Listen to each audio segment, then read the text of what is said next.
Hello, everybody. I am back from vacation, so now we can get back to doing our uh, daily readings for 365 days of reading through the Bible. Um, Today, we are going to be focusing on Deuteronomy chapters 23, 24, and 25, and Mark chapter 14, verses 1 to 26. We're getting started in Deuteronomy with chapter 23. Oh, and what a good way to start. Okay. If a man's testicles are crushed or his penis is cut off, he may not be admitted to the assembly of the Lord. If a person is illegitimate by birth, neither he nor his descendants for 10 generations may be admitted to the assembly of the Lord. No Ammonite or Moabite or any of their descendants for 10 generations may be admitted to the assembly of the Lord. These nations did not welcome you with food and water when you came out of Egypt. Instead, they hired Balaam, son of Beor, from Pethor in distant Aram Naharaim, to curse you. But the Lord your God refused to listen to Balaam. He turned the intended curse into a blessing because the Lord your God loves you. As long as you live, you must never promote the welfare and prosperity of the Ammonites or Moabites. Do not detest the Edomites or the Egyptians, because the Edomites are your relatives, and you lived as foreigners among the Egyptians. The third generation of Edomites and Egyptians may enter the assembly of the Lord. When you go to war against your enemies, be sure to stay away from anything that is impure. Any man who becomes ceremonially defiled because of a nocturnal emission must leave the camp and stay away all day. Toward evening he must bathe himself, and at sunset he may return to the camp. You must have a designated area outside the camp where you can go to relieve yourself. Each of you must have a spade as part of your equipment. Whenever you relieve yourself, dig a hole with the spade and cover the excrement. The camp must be holy, for the Lord your God moves around in your camp to protect you and to defeat your enemies. He must not see any shameful thing among you, or he will turn away from you. If slaves should escape from their masters and take refuge with you, you must not hand them over to their masters. Let them live among you in any town they choose, and do not oppress them. No Israelite, whether man or woman, may become a temple prostitute. When you are bringing an offering to fulfill a vow, you must not bring to the house of the Lord your God any offering from the earnings of a prostitute, whether a man or a woman, for both are detestable to the Lord your God.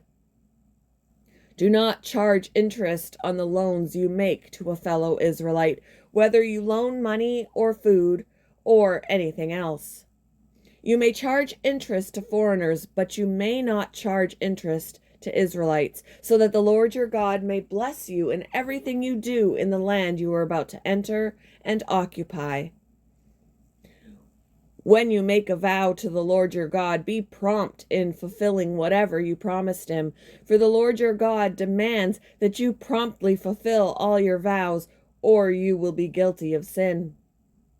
However, it is not a sin to refrain from making a vow. But once you have voluntarily made a vow, be careful to fulfill your promise to the Lord your God.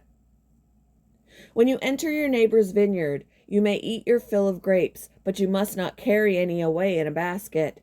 And when you enter your neighbor's field of grain, you may pluck the heads of grain with your hand, but you must not harvest it with a sickle. Chapter 24. Suppose a man marries a woman, but she does not please him. Having discovered something wrong with her, he writes a document of divorce, hands it to her, and sends her away from his house. When she leaves his house, she is free to marry another man. But if the second husband also turns against her, writes a document of divorce, hands it to her, and sends her away, or if he dies, the first husband may not marry her again, for she has been defiled. Excuse me. That would be detestable to the Lord. You must not bring guilt upon the land of the Lord your God. You must not bring guilt upon the land the Lord your God is giving you as a special possession. A newly married man must not be drafted into the army or be given any other official responsibilities. He must be free to spend 1 year at home, bringing happiness to the wife he has married. It is wrong to take a set of millstones or even just the upper millstone as security for a loan, for the owner uses it to make a living. If anyone kidnaps a fellow Israelite and treats him as a slave or sells him, the kidnapper must die. Excuse me. In this way, you will purge the evil from among you. In all cases involving serious skin diseases, be careful to follow the instructions of the Levitical priests. Obey all the commands I have given them. Remember what the Lord your God did to Miriam as you were coming from Egypt. If you lend anything to your neighbor, do not enter his house to pick up the item he is giving as security. You must wait outside while he goes in and brings it out to you. If your neighbor is poor and gives you his cloak as security for a loan, do not keep the cloak overnight. Return the cloak to its owner by sunset so he can stay warm through the night and bless you, and the Lord your God will count you as righteous. Never take advantage of poor and destitute laborers, whether they are fellow Israelites or foreigners living in your towns. You must pay them their wages each day before sunset, because they are poor and are counting on it. If you don't, they might cry out to the Lord against you, and it would be counted against you as sin. Parents must not be put to death for the sins of their children, nor children for the sins of their parents. Those deserving to die must be put to death for their own crimes. True justice must be given to foreigners living among you and to orphans, and you must never accept a widow's garment as security for her debt. Always remember that you were slaves in Egypt and that the Lord your God redeemed you from your slavery. That is why I have given you this command. Excuse me, guys. When you are harvesting your crops and forget to bring in a bundle of grain from your field, don't go back to get it. Leave it for the foreigners, orphans, and widows. Then the Lord your God will bless you in all you do. When you beat the olives from your olive trees, don't go over the boughs twice. Leave the remaining olives for the foreigners, orphans, and widows. When you gather the grapes in your vineyard, don't glean the vines after they are picked. Leave the remaining grapes for the foreigners, orphans, and widows. Remember that you were slaves in the land of Egypt.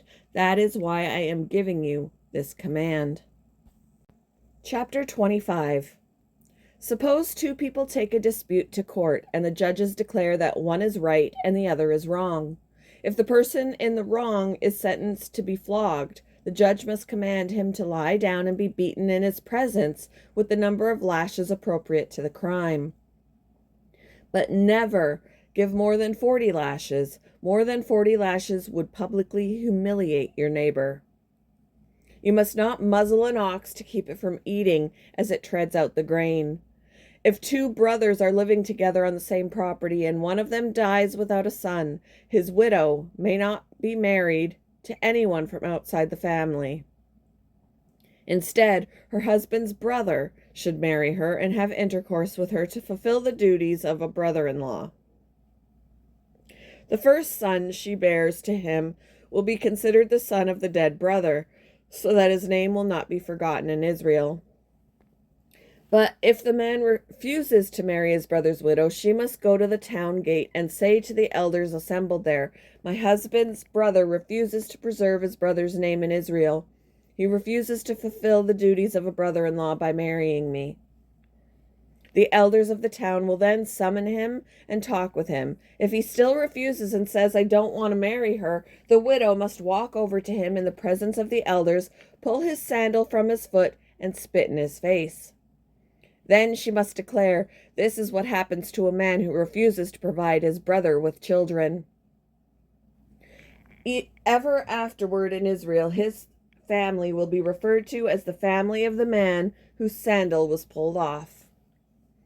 If two Israelite men get into a fight and the wife of one tries to rescue her husband by grabbing the testicles of the other man, you must cut off her hand. Show her no pity. You must use accurate scales when you weigh out merchandise, and you must use full and honest measures. Yes, always use honest weights and measures so that you may enjoy a long life in the land the Lord your God is giving you. All who cheat with dishonest weights and measures are detestable to the Lord your God. Never forget what the Amalekites did to you as you came from Egypt. They attacked you when you were exhausted and weary, and they struck down those who were straggling behind. They had no fear of God. Therefore, when the Lord your God has given you rest from all your enemies in the land he is giving you as a special possession, you must destroy the Amalekites and erase their memory from under heaven. Never forget this. Moving on to Mark chapter 14, verses 1 to 26. It was now 2 days before Passover and the festival of unleavened bread. The leading priests and the teachers of religious law were still looking for an opportunity to capture Jesus secretly and kill him. But not during the Passover celebration, they agreed, or the people may riot. Meanwhile, Jesus was in Bethany at the home of Simon, a man who had previously had leprosy. While he was eating, a woman came in with a beautiful alabaster jar of expensive perfume made from essence of nard. She broke open the jar and poured the perfume over his head. Some of those at the table were indignant. "Why waste such expensive perfume?" they asked. "It could have been sold for a year's wages and the money given to the poor." So they scolded her harshly. But Jesus replied, "Leave her alone. Why criticize her for doing such a good thing to me? You will always have the poor among you, and you can help them whenever you want to. But you will not always have me. She has done what she could and has anointed my body for burial ahead of time. I tell you the truth, wherever the good news is preached throughout the world, this woman's deed will be remembered and discussed." Then Judas Iscariot, one of the 12 disciples, went to the leading priests to arrange to betray Jesus to them. They were delighted when they heard why he had come, and they promised to give him money. So he began looking for an opportunity to betray Jesus. On the first day of the festival of unleavened bread, when the Passover lamb is sacrificed, Jesus' disciples asked him, "Where do you want us to go to prepare the Passover meal for you?"